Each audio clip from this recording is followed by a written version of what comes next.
Bonjour à tous. Je souhaitais vous faire partager mon avis sur le film Valérian et la cité des 1000 planètes de Luc Besson, sorti le 26 juillet 2017. Lorsque je suis sortie de la salle de cinéma après avoir vu le film, j'étais totalement subjuguée par non seulement les effets spéciaux, mais aussi le scénario. Pourquoi faire compliqué quand on peut faire simple ? Ce film défend des valeurs universelles de paix, d'amour, de pardon, de remise en question sur soi-même, de tolérance, d'acceptation et d'adaptation. C'est clair, net et précis. Cependant, je dois quand même avouer qu'il y a quelques faiblesses malgré tout dans le scénario, ce qui fait que je ne suis pas pleinement satisfaite du résultat intégralement, mais concernant le message que Luc Besson voulait faire passer, il est compréhensible et il mérite d'être vu au moins une fois dans sa vie. Je vais un peu spoiler, c'est-à-dire développer l'intrigue, mais c'est nécessaire pour que vous compreniez de quoi je parle. Allez le voir dès maintenant avant de continuer la vidéo si vous le pouvez. Faites comme vous voulez. Alors, tout d'abord, parlons des personnages principaux, à savoir Valérian et Laureline. D'entrée, ils me sont parus très antipathiques et loin des personnages de héros comme on voit souvent avec le sourire, le charisme, des gens attachants, sûrs d'eux-mêmes et à qui on a envie de s'identifier d'office car on les aime puisqu'ils représentent un idéal que nous voulons atteindre.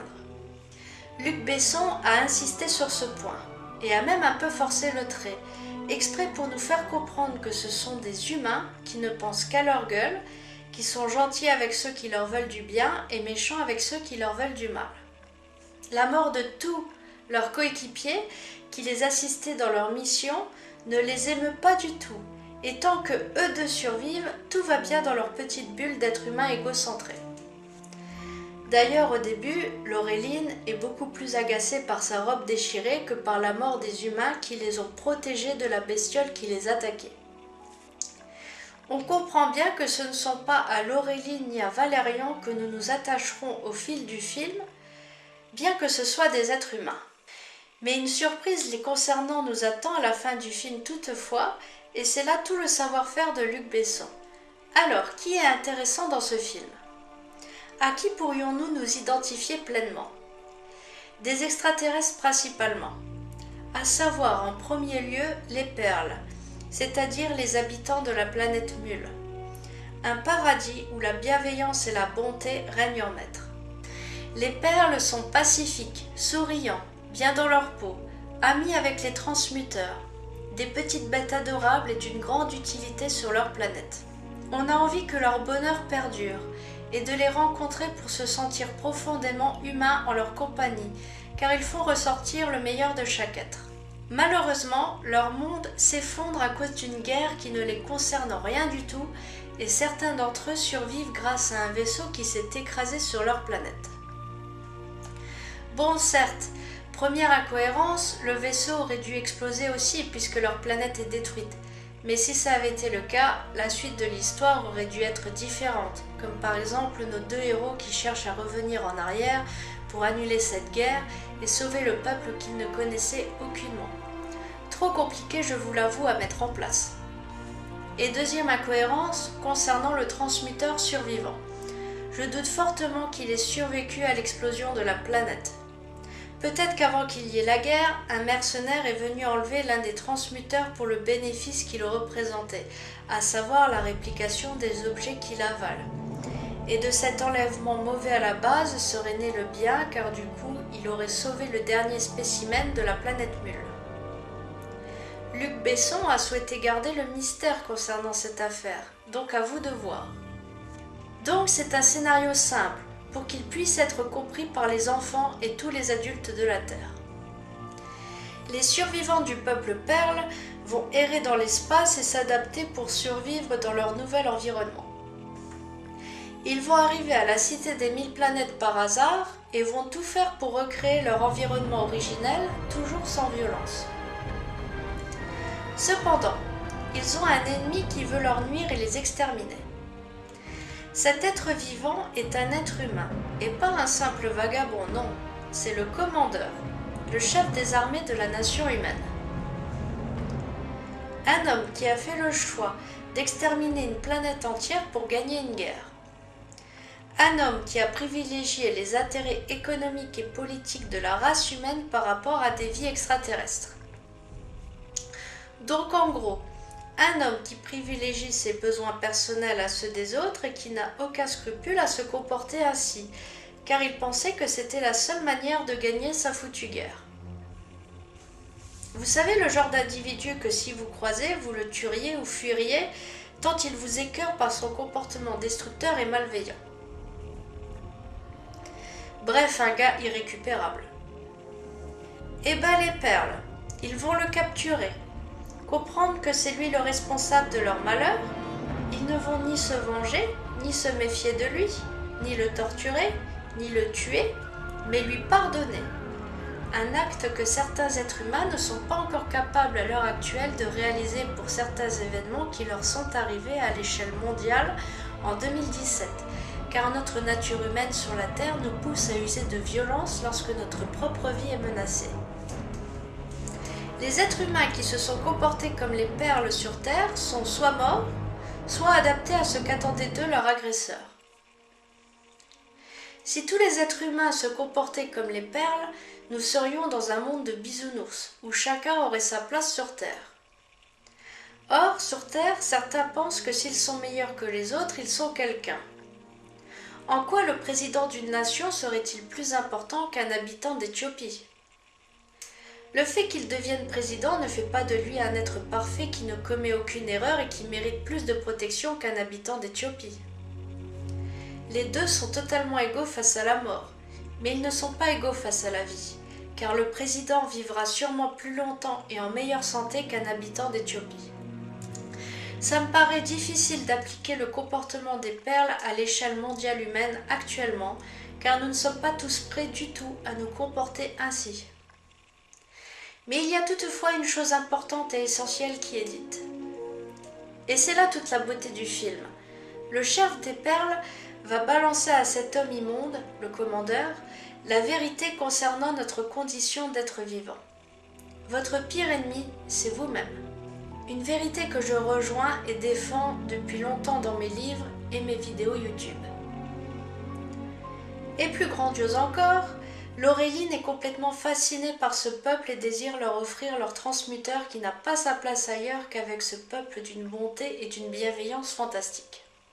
Mais Valérian l'en empêche, car il a galéré à récupérer la bestiole et il ne veut pas la donner gratuitement à des extraterrestres dont il ne connaît absolument rien et il a peur des représailles de leurs supérieurs. C'est alors que l'on voit là la vraie force du sexe féminin, car Laureline prend conscience que l'amour est une force puissante et elle fait comprendre à Valérian que s'il se comporte bien avec ce peuple, les perles se comporteront bien avec eux, mais aussi qu'ils leur permettront de vivre librement. Laureline veut que les perles renaissent, car ces extraterrestres ont le droit de vivre tout autant qu'eux-mêmes, surtout après tout ce qu'ils ont traversé. Pour convaincre Valérian, Laureline insiste sur le soi-disant amour qui lui témoigne. Si Valérian aime vraiment Laureline et qu'il ne veut pas simplement la choper pour l'ajouter à sa playlist de ses conquêtes, il lui fera confiance. Ce jeune homme puéril accepte par amour pour Laureline de donner le transmuteur aux perles alors que nous, spectateurs, attendions cela avec impatience.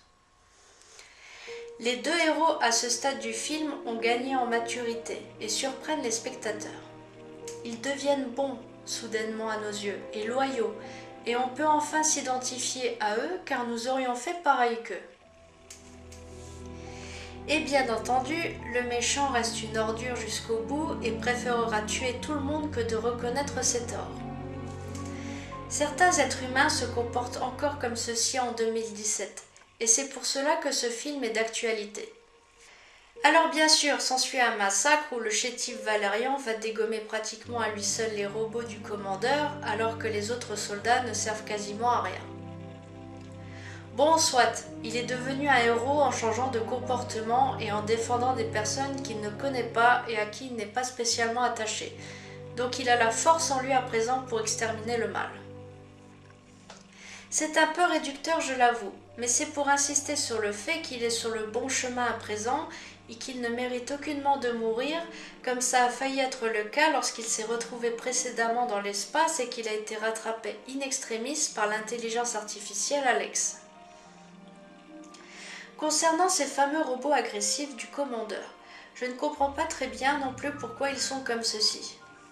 Actuellement, les scientifiques travaillent sur l'intelligence artificielle des robots, et je doute qu'au XXIe siècle, il puisse exister des robots sans intelligence, aussi fidèles à une personnalité en particulier, qui exécutent simplement des ordres aveuglément, sans prendre conscience de la situation, allant jusqu'à détruire des êtres humains complètement innocents pour protéger le commandeur qui est totalement hors la loi.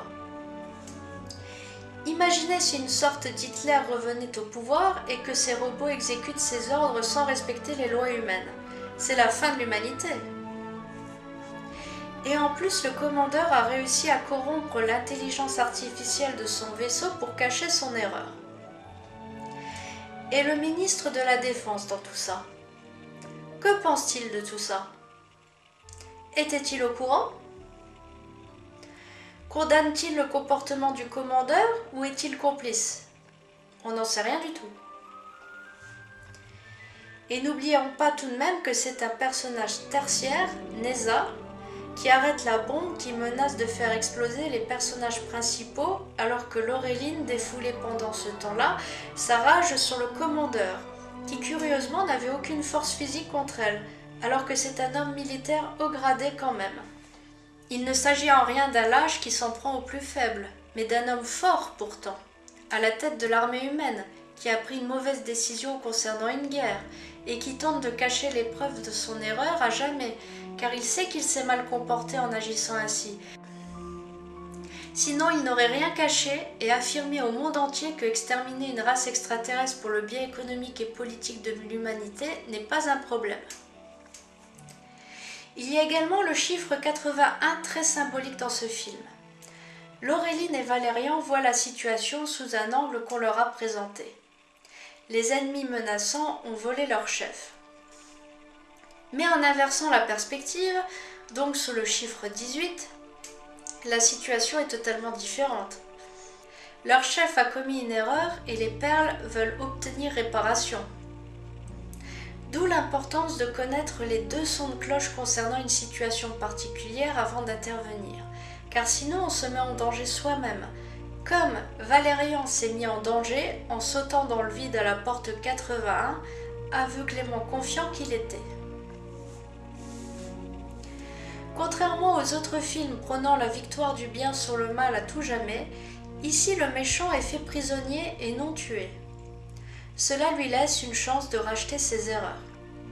Qui sait, peut-être que dans le deuxième ou troisième film de cette saga, il deviendra gentil et luttera contre le mal, car il a compris qu'il s'est mal comporté et qu'il veut évoluer, ou pas, selon le choix de Luc Besson. Et deuxièmement, l'autre extraterrestre à qui nous pourrions nous identifier est Bubble. J'ai adoré ce personnage extraterrestre interprété par Rihanna. Je l'adore également sous sa forme bleue gélatineuse, car elle a un très bon fond et c'est un personnage très intéressant, attachant, d'une très grande utilité et sympathique. Valérian vient la chercher pour qu'elle l'aide à délivrer Laureline, et donc il va lui proposer en échange de son aide une vie meilleure que celle qu'elle a actuellement. Bubble lui fait totalement confiance et défend Laureline à fond. Malheureusement, et là je ne comprends pas du tout Luc Besson, elle meurt prématurément sans que l'on ait vu un coup mortel qui lui ait été porté pendant le combat. Et aussi, pourquoi insister autant sur un personnage secondaire pour finalement le faire mourir de manière étrange alors que le laisser vivant n'aurait pas dénaturé le film? Sa mort n'aurait donc qu'un seul but, faire évoluer Valérian peut-être, car Laureline, bien que Bubble l'ait défendue, reste indifférente face à cette mort.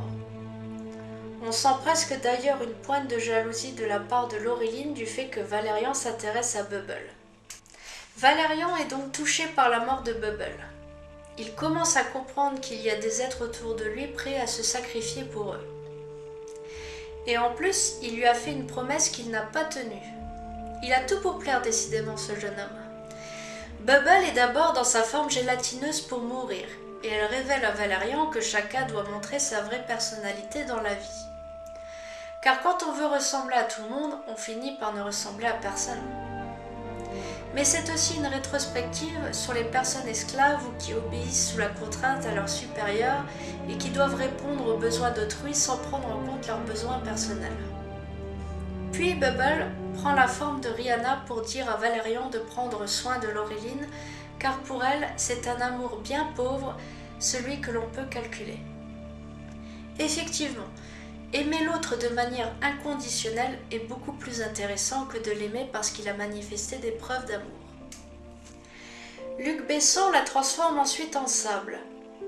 Valérian n'a donc plus besoin d'enterrer Bubble, car laisser le corps d'un personnage aussi attachant parmi des décombres d'un peuple anthropophage nous aurait chagriné, je pense.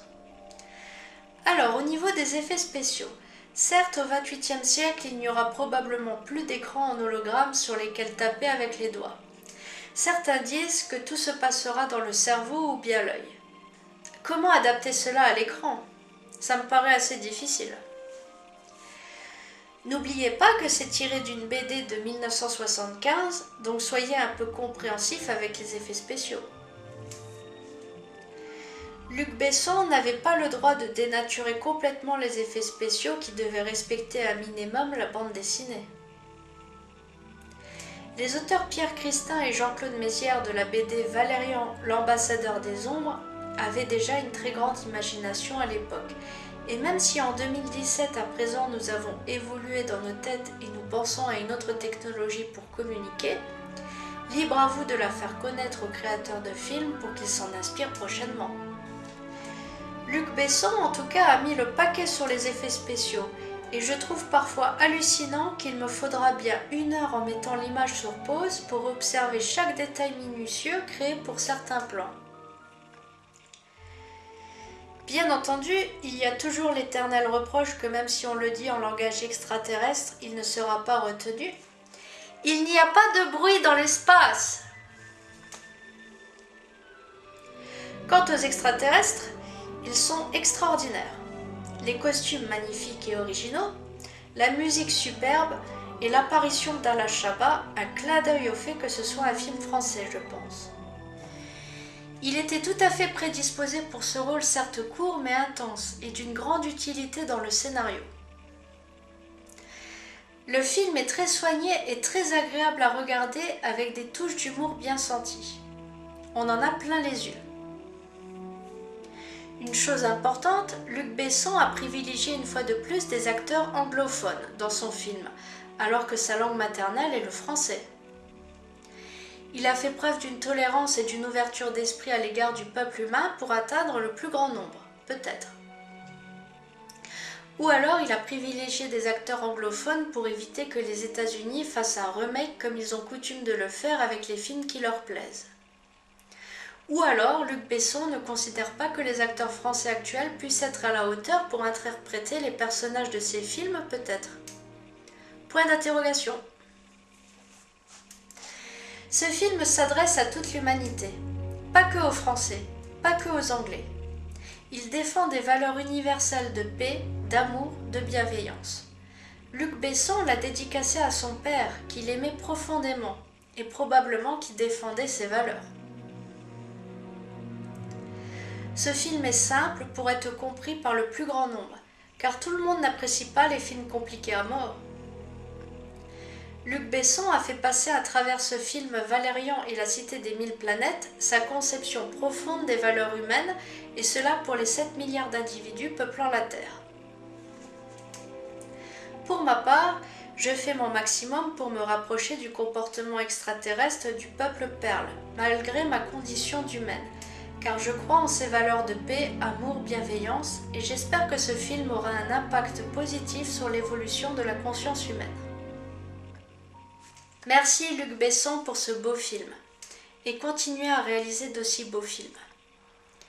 Je suis quand même rassurée que des pays aient aidé à financer ce projet de 198 millions d'euros, car cela prouve que l'humanité veut s'améliorer et j'espère que le public prendra conscience que le changement commence par soi-même avant de pouvoir changer les autres.